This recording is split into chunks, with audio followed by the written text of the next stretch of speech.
మీరు ఒక ఫ్లాట్ కొనేటప్పుడు ఇదే సేఫెస్ట్ అగ్రిమెంట్. జనరల్ గా మనం ఒక ఫ్లాట్ తీసుకున్నప్పుడు మనకి బిల్డర్ కి మధ్య ఒక అగ్రిమెంట్ జరుగుతుంది. కానీ ఆ ఫ్లాట్ కి లోన్ కి వెళ్తే మనకి బిల్డర్ కి మధ్య బ్యాంకర్ ఎంటర్ అవుతాడు. సో మన ముగ్గురు మధ్య జరిగేదే ట్రైపార్టైట్ అగ్రిమెంట్. ఇది ఎందుకంత సేఫ్ అండ్ ఇంపార్టెంట్ అంటానో తెలుసా? జనరల్ గా నేషనలైజ్ బ్యాంక్స్ లైక్ ఎస్బీఐ గానీ, బ్యాంక్ ఆఫ్ బరోడా గానీ ఇలాంటి బ్యాంక్స్ ఒక ప్రాజెక్ట్ కి ట్రైపార్టీ అగ్రిమెంట్ సైన్ చేస్తుందంటే ఆల్రెడీ ఆ బ్యాంక్స్ ఆ project taluka all details like legality, title and approvals అన్ని పర్ఫెక్ట్ గా వెరిఫై చేసినట్టే. ఇది మీ మనీని పూర్తిగా ప్రొటెక్ట్ చేస్తుంది.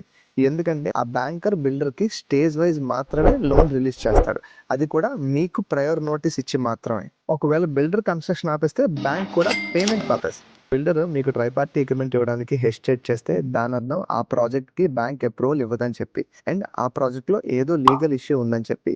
సో మీకు ఆ బిల్డర్ మీద నమ్మకం ఉంటే మాత్రమే మీరు అడ్వాన్స్ ఇవ్వండి. ఇంకా ప్రొసీడ్ అయ్యే ముందు మీరు ఒక్కసారి లీగాలిటీని చెక్ చేసుకోండి. ఎందుకంటే మీ మనీకి పూర్తి బాధ్యులు మీరు మాత్రమే.